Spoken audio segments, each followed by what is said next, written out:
18th at 12:38 p.m. Early afternoon.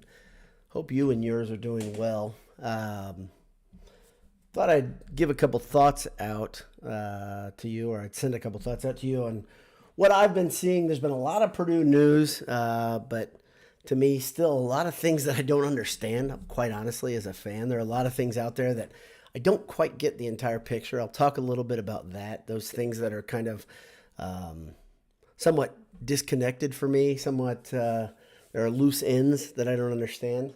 And I've been reading, and I still don't understand them, but that's okay. We can talk about that together.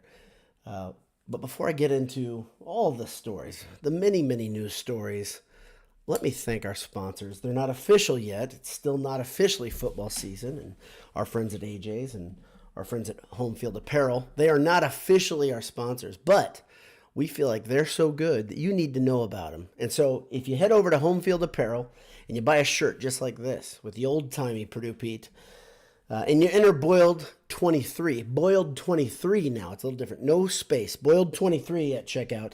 You get 15% off. It's a pretty good deal. Their stuff is phenomenal. Everybody at Boiled Sports, one of the great things about having them as a sponsor is they hooked us up, honestly. We got some sweet gear, and this is one of the things that I picked out. I've got a couple surprises for you guys later. Some of you have actually seen me out in the wild in one of my home field shirts. It's a little bit of a surprise. So, yeah, we've got some unveilings to go through as the season happens, as the season goes on. So head over to Home Field Apparel. Get yourself some gear before football season is upon us. Then, of course, when you're on campus, there's one place to go. It's AJ's on Vine. Go there. Go to eatajs.com first. Order yourself the mac and cheese bites. And when you get there, they're going to be warm, and they're going to make you feel cozy, and you're going to be happy. You're going to have a great day. eatajs.com, our pals, your pals. Let's go. So let me talk about the things that I don't understand a whole bunch. This is a little bit older of a story. I think it's a week or two old. The men of Mackey. Okay, so the men of Mackey. One of the things I don't understand about men of Mackey is why there's so few men that aren't of Mackey on the men of Mackey. And granted, I know that they're letting in guys from teams that don't have a team to go to. There are a lot of schools that aren't represented in that tournament. And so Purdue welcomes them because they don't fill up a team. The question I have is, why can't Purdue fill up a team? I mean, you've got a rich basketball history. You've got a lot of guys out there that played for Purdue. And then every time I see a picture when the men of Mackey were playing, it was guys that I have never heard of. I don't know them. So I don't jump all in, especially this year, less than even previous years. I don't jump all in with my enthusiasm for that. I love the guys that play, that are Purdue guys. I just don't know the other guys. I don't know anything about them. So I have a hard time saying, okay, this is a Purdue story. And it surely isn't much of a Boiled Sports story since it's pretty far removed. Also, you've got some guys there playing, which nothing against them. I'm sure they're fine gentlemen, that left the program in less than great terms. So again, unusual circumstances to call these guys Purdue people.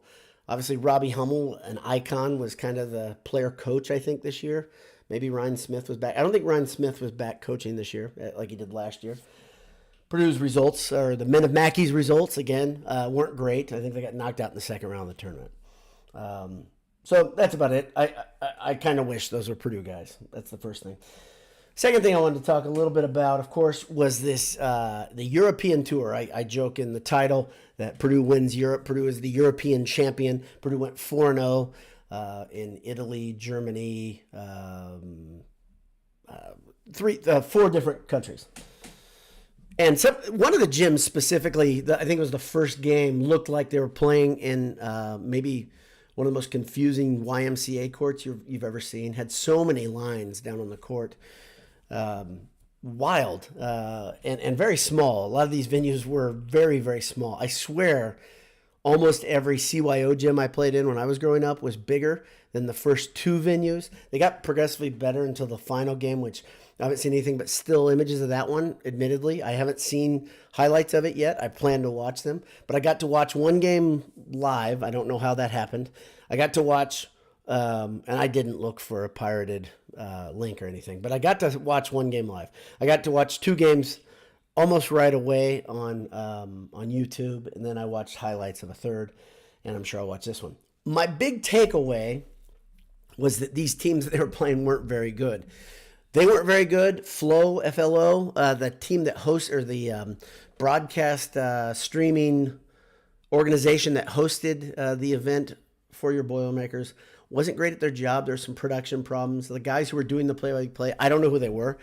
Maybe I'm just not paying attention to anything. I'm flat out in summer mode. Regardless of what the reason is, I really didn't understand a lot what was happening there. I didn't understand how these teams got together, how much they played together. Every now and again, an American guy would pop up on one of these teams. You'd see a guy say, "Oh, he's a prospect," or he plays here, but right now he's playing in Europe. But the teams did not look very good. They were big, generally. I mean, they had good size. There was one team they played specifically, St. Polton, the team that they beat like a drum.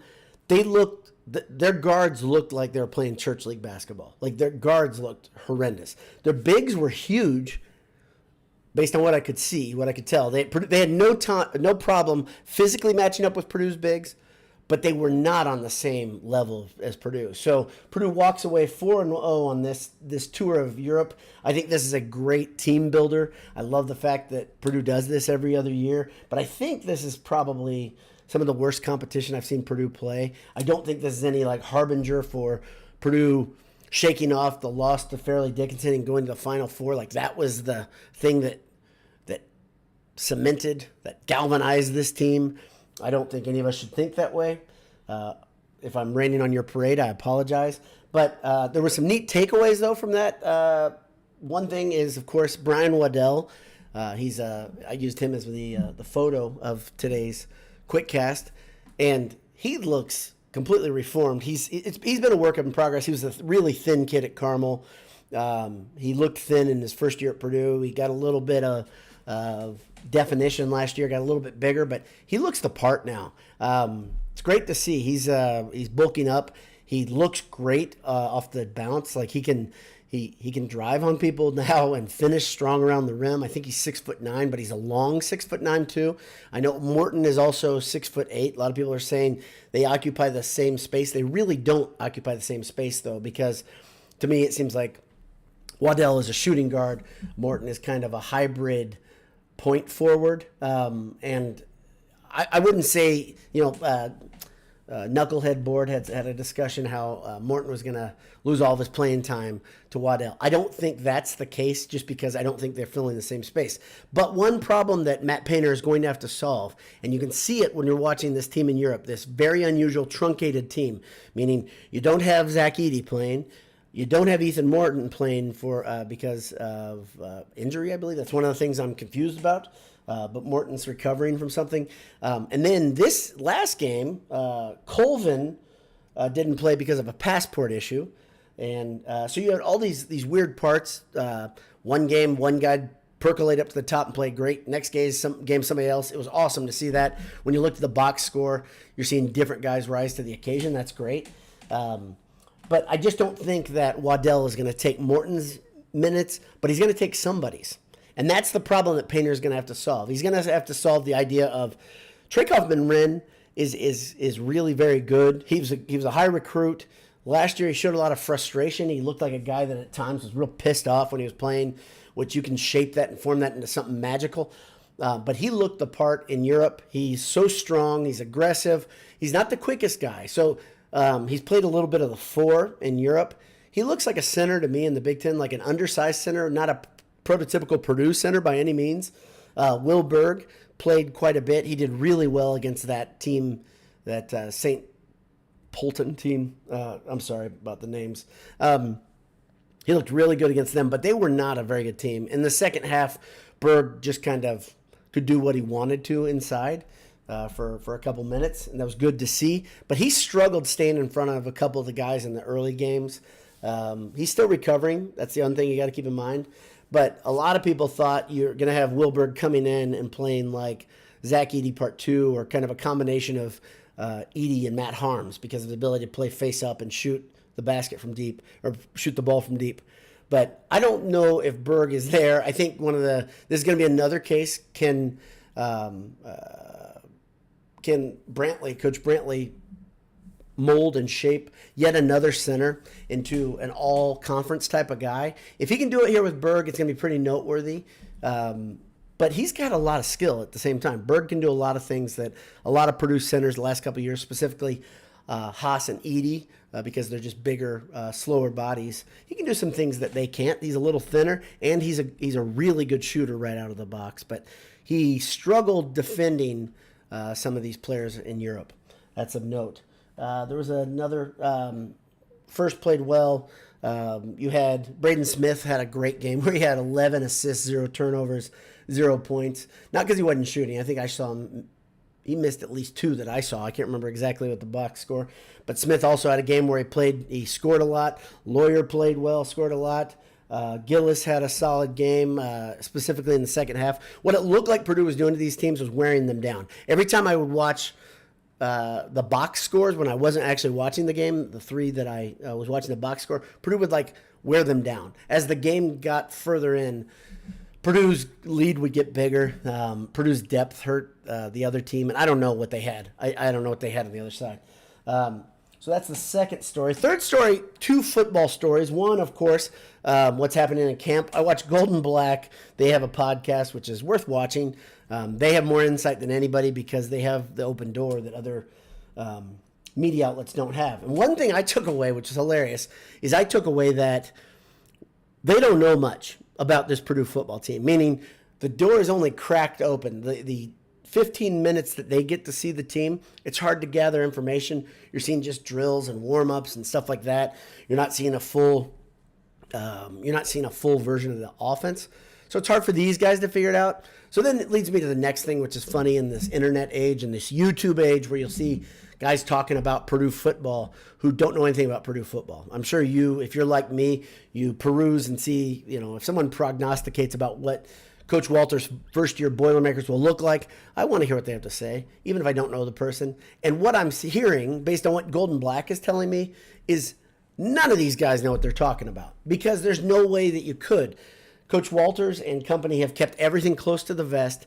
You're not seeing a lot. Purdue's had a couple injuries that one of them, Aiden, or I can't tell you how to pronounce him. One of the transfer wide receivers, Aiden, Ehdrine, I believe, looked like he was going to play a pretty important role to the wide receivers based on the fact that you've got a lot of guys that haven't played a lot of college football.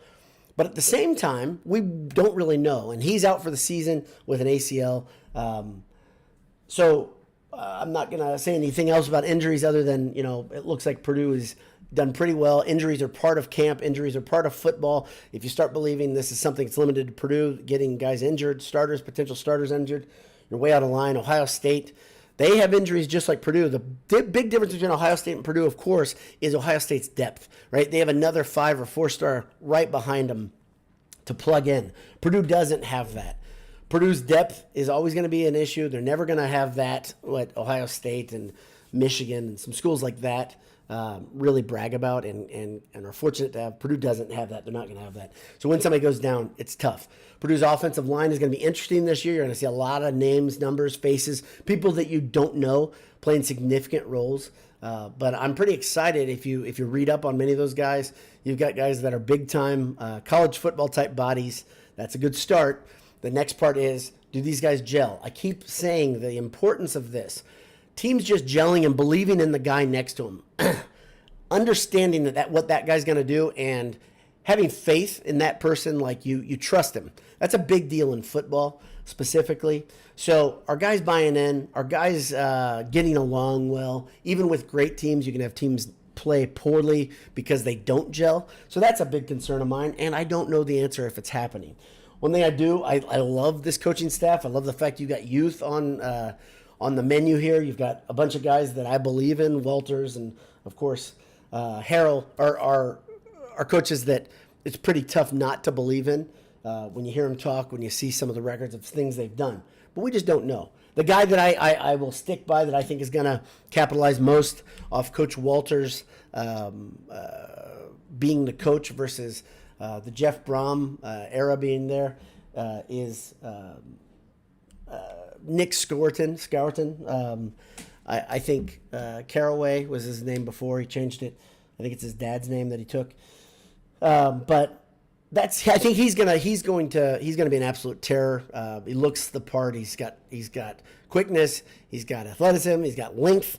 And I think he's gonna fit really well in the system. And all indicators, if you listen to the slight whispers of who's doing well personnel wise, that's a guy that I think is going to capitalize in this defense specifically. There's a lot of guys that are going to do well, but that's the one I'm betting on is going to have a breakout season. Let's see. Oh, okay. One thing, finally, we can talk about this, and I think somebody mentioned this over I can see in the margins, a couple comments, but Aiden O'Connell played lights out yesterday for the Raiders. He was playing against the twos for the 49ers, which NFL preseason has never been worth a damn. And it's worth less somehow now because generally guys just aren't playing. A lot of the ones, they don't even dress anymore. It used to be they'd play for, 1 quarter or something, and they'd sit until the final game, and then they'd play 2. But Aiden O'Connell's looked good. All these quarterbacks, all the rookie quarterbacks are generally playing that way. Aiden played like the starter in, I had air quotes there if you're just listening, because he was playing with their, close as they are to their ones, as many of their ones that were available. And he played great. I think he was 11 for 15, 140 yards, had a touchdown, had an interception, I believe. But I know he had a touchdown. He looked great. Moved the ball well, putting the ball in small windows. It's the same guy that we knew when he's perfectly healthy. Aiden O'Connell can make throws, and he's crafty. When I say crafty, I mean he's a guy that uses every bit of athleticism, every bit of savvy that he has because he just doesn't have the rocket arm. He doesn't have the quickest feet. He doesn't I always was bothered, especially when he was young, his lack of vision or his lack of sensing the pocket collapsing on his left side was a problem. The Raiders didn't help him at all. They have a guy over there who let his man go by almost untouched twice that I saw. I don't know if he was sacked the second time, but one time he was just swallowed up and it was nothing to do. But Aiden O'Connell playing big. No surprise to Purdue fans, but I had a kind of funny, I think clearly we can go ahead and say that now that Aiden O'Connell is playing for Josh McDaniels, it's obvious that Josh McDaniels is going to become Bill Belichick. You know, that's Bill Belichick can't win without Tom Brady. Tom Brady is to Bill Belichick as Aiden O'Connell is to Josh McDaniels. I don't think I'm jumping the gun. I don't think I'm being too early by saying that. That's sarcasm, in case you were wondering. It's funny. Some of the comments I read in the margins or afterwards, after the show is over, make me think that a lot of you guys don't understand that I'm being sarcastic a lot. And I guess I should be more clear, but that was sarcasm. I wanted to be very, very clear in that case. Finally, probably the biggest story, and I mean this because all this other stuff is just kind of conjecture. There's a lot of, like I said, loose ends, things that you can't possibly know everything because you're not given all the information. But this one, we know all the information. Keady is in the Naismith Hall of Fame. That's a big deal. That's a real big deal. It's long overdue. I heard the Golden Black guys again talking about the reason he didn't get in and was passed over a couple times, probably because he didn't have the Final Four. But it's great to see him get in there. He's earned it. He's had a great career. If you're a younger Purdue fan, one thing I see from younger fans, I don't mean to go after a whole generation, and we don't have a lot of them, a lot of younger people that follow. If you're here and you're young, we appreciate you. And I say young, you can be young at heart, like Greg McManus. He's here, or Ben Cotton. But if you're a young person, you're here. We love it. But we don't attract a lot of people that are in their teens and early 20s. But when I talk to them on Twitter, sometimes or in person, sometimes I'll see this impatience or this idea that everything is looked at through the prism of Final Fours and national championships.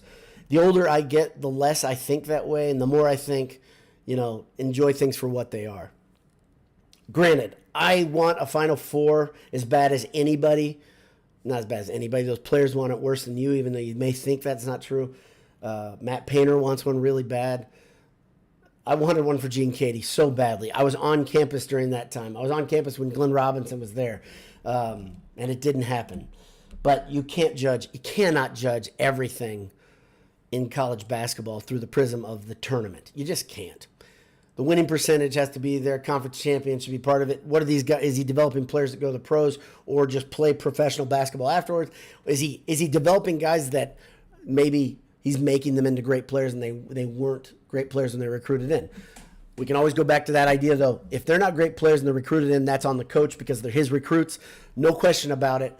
But Gene Keady deserves the Hall of Fame nod that he got finally.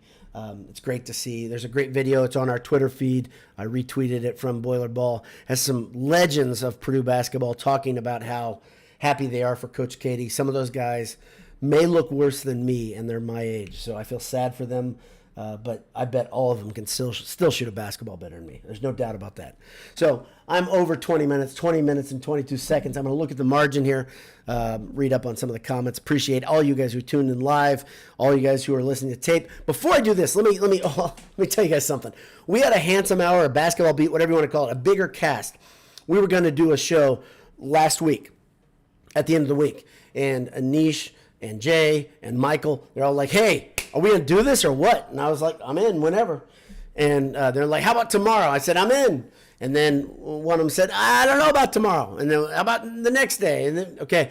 But what I want to tell you is that the fact that any of us can get out of our houses is amazing because we can't do the simplest of tasks, meaning organizing a podcast. To me, is pretty easy to get these guys together. We like to talk to each other. We like to talk about Purdue sports. And we had the best of intentions last week and could not make it come together, just to let you see a little bit behind the curtain. But maybe there'll be one this week. I can't make any promises, but I do appreciate all you guys who ask about, will there be a handsome hour? Will there be a basketball beat? I guess it'd be handsome hour now since we're switching to football. Who knows? That's what I got for you. All I can do is say I can put a quick cast on, and maybe you'll like it, and I hope you do. So let's talk about it. All right. Ted Berkey says good afternoon. Thank you, Ted. Welcome to the QuickCast Studios. Dick Stillwagon, incredible name. I'm happy for Aiden O'Connell. Same here. Dick Stillwagon. If that's your real name, that is awesome. That's an old cowboy name. Dick Stillwagon. I wish I had a name like that.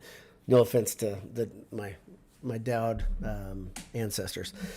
Greg McManus, he says he'll delay his lunchtime and his trip to the gym. And Greg's serious about the gym. That guy's gotten in great shape. Unlike me, Greg takes his gym visits seriously. So thanks for taking your time out, Greg. Ben Cotton, we did a podcast about things I didn't understand. It would last until November. Exactly.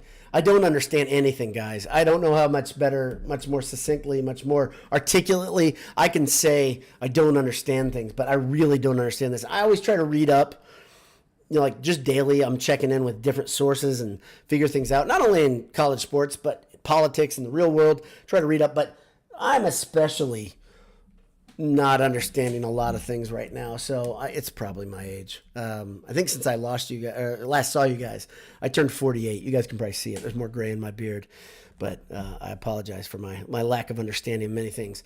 Greg McManus says Kelsey and NoJo were fun to watch again. Eastern actually played well. Eastern is interesting. Both those guys might be the most two interesting basketball program alums we've had in the last 25 years, 20, 30 years. NoJo, if you don't know this, has been playing in Mexico. NoJo now is shooting jumpers right-handed. He's left-handed. Wasn't that great of a left-handed jump shooter, but now he's shooting threes and other shots right-handed, and he's making them, I'm told. Extremely interesting, extremely weird. Greg again says the surface in Germany were crazy. Yeah, they had those rubberized sports courts. I played on tartan before where you can actually dig your fingernail into the court. It's really weird. Greg McManus says Flow Sports was pretty good. Commentary was questionable at best. Pretty good. He said pretty good. Felt more like Big Ten minus. Yeah, I completely agree. Some of the comments, the dumbest comment I heard from those two guys, and if you guys know who they are, you can tell me and I'll read it. But one of the comments was Purdue should install a zone. Okay, fine. I agree. I think Purdue should install a zone. The tournament taught us that. But they said, can you imagine a zone of, they had Edie, Wilberg, Caleb First, Trey Goffman-Wren, and Braden Smith. And I was like, why is Braden Smith in there? Why don't you just have Mason Gillis running the point? I mean, my goodness, was that asinine. I didn't, maybe they're like me, they're just dry with their sarcasm, but that was as dry as you can come. The delivery was bizarre. So, whatever. Andy Day says, Waddell, Heidi, and TK are all great. Yeah. Is it Heidi or Hyde? I don't know. But I've met him. He's a nice guy. Really nice guy. Good to old people and good to young people alike. I was with my son when we met him last football season. But, yeah. Camden looked great. He had a couple flushes. He had one where he got fouled on the dunk. These guys all look great. Colvin looked great. Interesting factoid on Twitter I read that Painter says Colvin is the most talented incoming freshman he's ever had as a recruit, as a signee. That is high praise. That's nuts. So take that for whatever you want. That's just a sidebar. Boiler Bro 82. Biggest concern for me is the O-line coming in. Hope the depth matures fast. Yeah, I think you can be concerned about O-line because there's so many new faces. I'm actually less concerned about O-line. That's legit to be concerned about it. Running back stable is deep with guys that have played a lot of football. I think O-line, those guys have to be on the same page, right? So there's a good reason to be concerned. Typovich 1. By the way, are there any mid-low major small ball teams that Purdue should worry about in the basketball preseason? You know, it's interesting. I guarantee if I poured over the preseason schedule, I would probably find one or two to be concerned about. But I'm so excited about the marquee matchups that I haven't even looked at those with much of a concerned eye. So maybe I'll do that. Maybe I'll do that in the next quick cast. I appreciate that. Ancient Astronaut, go Aiden O'Connell. Boiler Max, Aiden's probably faster than Brady. Yes, he probably is. Dick Stillwagon again. Thought this was a comedy cast. Dude, listen, Dick, I mean, I try to bring the comedy. I do. And sometimes the jokes fall flat, but I do my best. Ted Berkey, I've never been, he says, you have never been sarcastic. Correct, Ted. It's always dead serious. So you guys are going to that part of the quick cast. Here we go. Greg McManus says, he says, I'm fluent in sarcasm, hyperbole. Absolutely. Hello, fellow young people. Yeah. Boiler Max says, is mid 30s still young? To me, it is, Boiler Max. So yeah, you're a young person. If you want to be a young person. I consider myself young. Honestly, mentally, I consider myself in my 20s, which is a damn shame because I'm not even close. And people look at me, and they know I'm not. Dick still doubt isn't a Zoomer. I'm old, man. But mentally, I'm reminded about my age. Maybe you guys are this way when I do certain activities. This weekend, I spent 3 hours trimming hedges at a school, and my back hurt so bad the next day just from trimming hedges. And it wasn't like I was using a manual trimmer. I was using a nickel hydride battery trimmer. Very modern, top of the line equipment. Still, my back was wrecked. Let's see. Anything else here? Greg McManus says we need to discuss Barlow's hair. And he says that it's Camden Heidi. Thank you. Barlow's hair and Barlow's personality are amazing. I know Barlow's dad, great guy. And I talked to him during Kelsey's time at Purdue. Barlow has an interesting personality. His hair, I've always thought he's a lot like Kid Cudi. If you old people don't know who Kid Cudi is, you should look him up. Cudi. I like Kid Cudi. And I like Kelsey Barlow, but he's a weird bird. So that's about it. Boy, thanks for staying. You guys are all saints. We're near 30 minutes.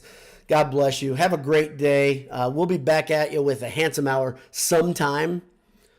That I promise. God bless you. Boiler up, hammer down. We'll see you.